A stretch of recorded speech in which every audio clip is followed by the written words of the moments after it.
Today on the Sports Experience, a champion has been crowned. How did the Seattle Seahawks have such a dominating performance over the Broncos in Super Bowl 48? Plus, the NBA All-Star roster is out. Who got snubbed and who doesn't quite belong? Also, our challenge of the week. All that and more on this week's episode of TSE.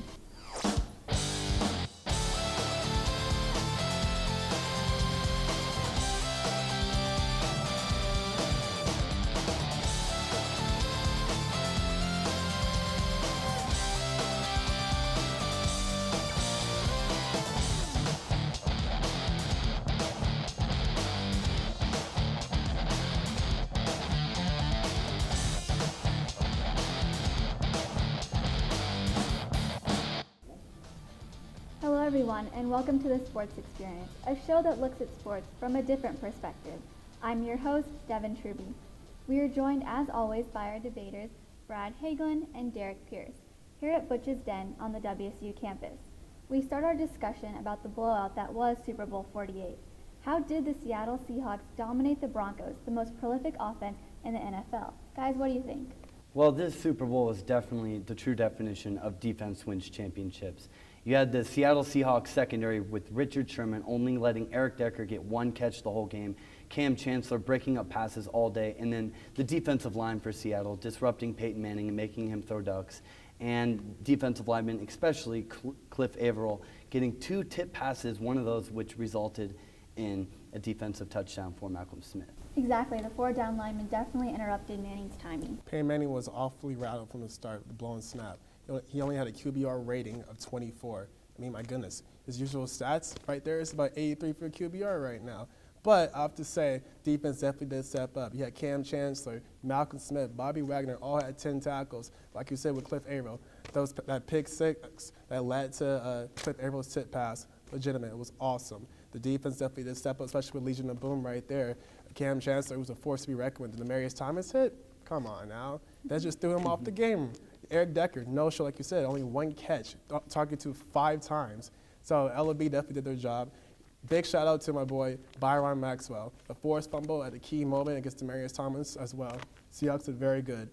But in Peyton Manning's defense, you also got to recognize that one of those interceptions, it got tipped. It wasn't really his fault. And he threw for 69 completion percentage the whole game, and in the second half, you can probably agree with me on this. They consistently drove down the field, getting in Seahawks territory, but either failed fourth down conversion or a turnover stopped their drive. By far, yes, they did. So now that we've played the biggest game for the NFL, let's move on to the NBA. The All-Star game is just around the corner, and the roster's been announced. Obviously, there were some snubs and definitely some people that don't belong. How do you guys feel about the roster? Well, I think the East roster, I would say, probably better than the West. I mean, you have all-star talent, especially with the big three with LeBron James, Chris Bosh, and D. Wade. Just 2 players short of Miami Heat Wade. Yeah, but you got Kyrie Irving at the point guard. You have Dwayne Wade at the shooting guard. You have Paul George, LeBron James, and Carmelo Anthony. I mean, those are fast break players. They can shoot from 3. They can go inside and take it. They can outmuscle their opponents.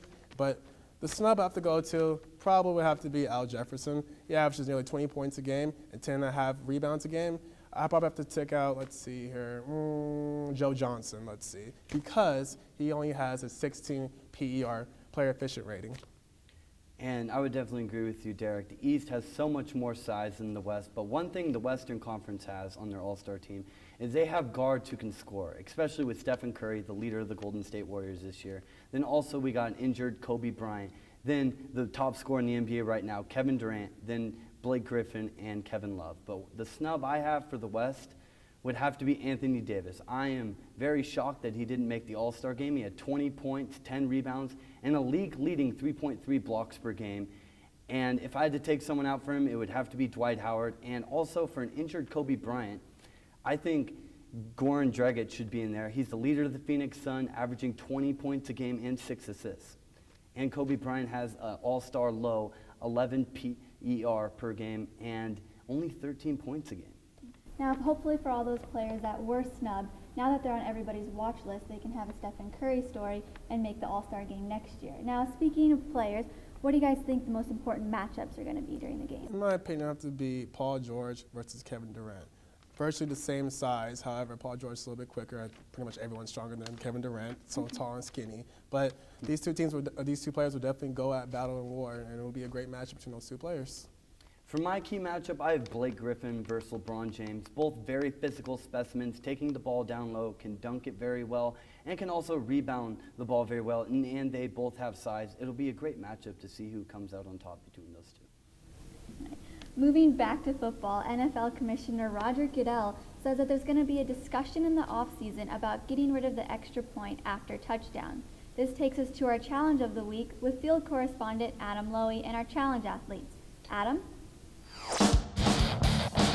Thanks, guys. I'm Adam Lowy here at the Valley Road Playfields in Pullman, and we're here for the challenge of the week. And recently, Roger Goodell and the NFL are trying to eliminate the extra point in the NFL from play, and over 99% of kickers this year have made the extra point attempt. Ashley, we'll start with you first. What is going to be your strategy going into this? I'm just going to try to get as much lift as I can on it, and then hopefully it goes in the center. I don't know. Any strategy as far as your foot and your technique on that? I'm just trying to kick it on the top of my foot. I've never really kicked a field goal before, so we'll see. First time for everything. And Alex, what about you? Also, what's going to be your approach for this? You know, I'm just going to try to keep my head down and just follow through with the kick, and hopefully I can get it through the uprights there, but we'll see. All right, guys, let's see them try the extra point attempt.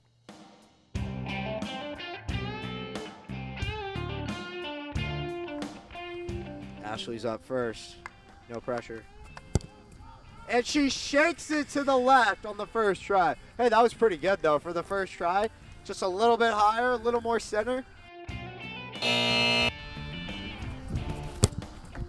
Oh! There it is! Right down Broadway. Ah, dang it. Don't get that. It's foul.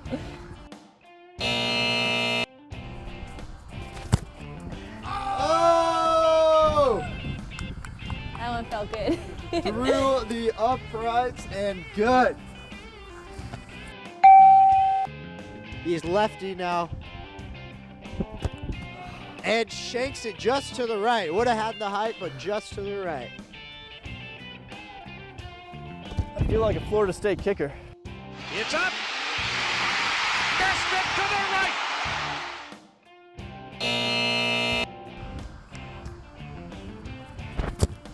Oh! Just gets it through. Wow, I was not thinking that was going to go in. Going for the back-to-back extra points. Oh, no. Little low, little low. It's for a Super Bowl, you're saying? For the Super Bowl. No pressure. Oh, no. You didn't win it.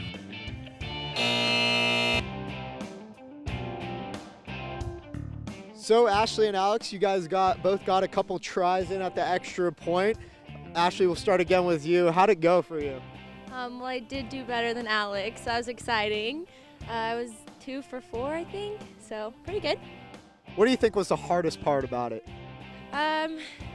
Honestly, focusing, because I was trying to focus on not being so cold, so that was really hard.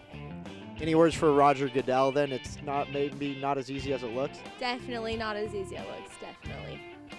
And Alex, what about you as well? How'd you feel about it? I know you got second place, but hey, you gave it a good effort. How hard was it? You know, I thought it was harder than it looked originally. It's about less than 20 yards out, so, you know, it's tough. The cold definitely affected a lot of things out here. I think the ball got a little harder out there, but, you know, just getting it up and, like, centered in between the uprights is very difficult. And I got one in, so that's good. Yeah, I was going to ask you about, you kept kind of hooking it to the right there. What was going on there? You know, I grew up a Florida State Seminole fan, and they have a history of that kind of thing. So, you know, I take after that maybe. Any message for Mr. Goodell in the NFL? Yeah, this is definitely not the easiest thing in the world to do. Kickers have a difficult job, even though, you know, they get paid a lot of money just to kick a ball around, but it's very difficult to do. Well, that's all we have here today for the challenge of the week. And from the Valley Road playfield, we'll send it back to you guys at the desk. Thanks, Adam. Man, I don't know if I could kick it that far, guys. So what do you think about the extra point being taken away? I think the extra point being taken away is you're taking away from tradition of the NFL and from kickers. I was reading an article earlier this week about some Pro Bowl kickers, and they were saying their disinterest and how they thought that their jobs were in jeopardy because of the extra point being taken away. I think it's tradition. You have to keep it because some games have been decided on extra points missed and made. It is tradition in the NFL and football in general, but I would have to say I'm neutral about it, given the fact that it's only 1 point. Now, of course, don't take away non-PAT field goals now. That's pretty much when kickers have to be clutch. Every fan, every coach, every player knows who's clutch by making those non-PAT field goals. So definitely keep those, but I mean, I'm neutral when it comes to PATs. All right, guys, it's time for rapid fire. So let's kick things up a notch. The NFL awards came out this past weekend. Any thoughts? I agree with the top defensive player, Luke Kuechly, 156 tackles, 4 interceptions. Definitely very vital for the success of the Carolina Panthers this year. I believe Richard Sherman should have won the award. He had a league-leading 8 interceptions and the least amount of times passes against him. And along with those awards, a new Hall of Fame class was announced. Who got snubbed? My snub would have to be Marvin Harrison. He's 3rd all-time on catches, 5th all-time in touchdown catches, and 7th all-time on receiving yards. For me, it would have to be John Lynch, 1,051 tackles, 14 forced fumbles, 31 interceptions, 9-time Pro Bowler, and top 10 most favorite tackler in NFL history. So we're about halfway through the NBA season right now. Who's your pick for the championship? Indiana Pacers tops off San Antonio Spurs. Mine is Oklahoma City over the Indiana Pacers. And the Olympics starts next week. What sport are you looking forward to watching the most? Women's ski jump, definitely a new event. Hats off to the women. Hopefully they can compete at a top-notch level. My choice is United States hockey, as they haven't won gold since 1980, and it's been a long time since the miracle. And I'm looking forward to bobsledding because Jamaica's back, and who didn't love the movie Cool Runnings?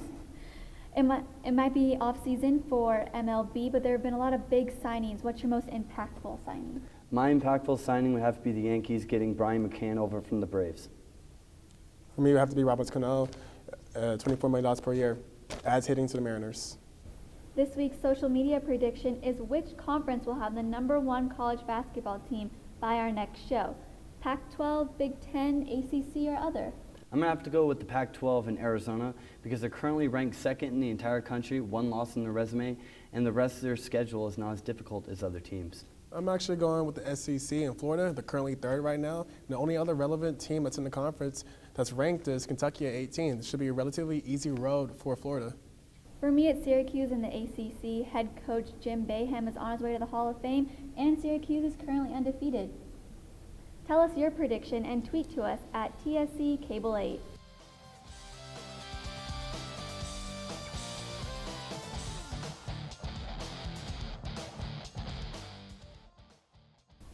That about wraps things up for us here on the Sports Experience. Be sure to like our Facebook page, follow us on Twitter and Instagram, and check out our bonus video on social media. Tune in next week to see brand new debates and our new field challenge. For Brad, Derek, Alex, Ashley, and Adam, I'm Devin Truby. Work hard and play harder.